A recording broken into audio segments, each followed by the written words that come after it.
পৃথিবীর কোথাও সমুদ্রের গভীরে লুকিয়ে আছে এক রহস্যময় দ্বীপ, যেখানে আজও বন্দী আছে পৃথিবীর সবচেয়ে ভয়ঙ্কর ফিতনা, দাজ্জাল।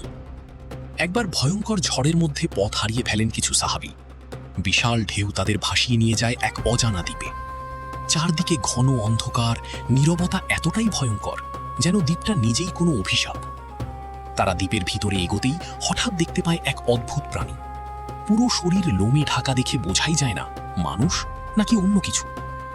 প্রাণীটা তাদের বলে, চলো, সে তোমাদের জন্য অপেক্ষা করছে।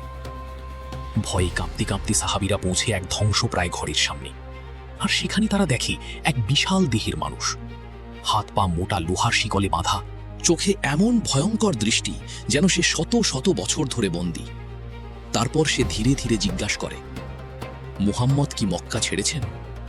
আরবের মানুষ কি তার অনুসরণ করছে? খেজুর বাগান কি এখনো ফল দেয়? সাহাবীরা বুঝতে পারে এটা কোনো সাধারণ মানুষ না। মদিনায় ফিরে সব ঘটনা রাসূলুল্লাহকে বললে তিনি বলেন, তামিম আদ-দারির ঘটনা আমার কথাকেই সত্য প্রমাণ করেছে। ভাবতে পারেন 1400 বছর আগে বলা সেই রহস্য আজও অমীমাংসিত। দাজ্জাল কি এখনো সেই অন্ধকার দ্বীপেই বন্দী, নাকি মুক্ত হওয়ার সময় খুব কাছে চলে এসেছে?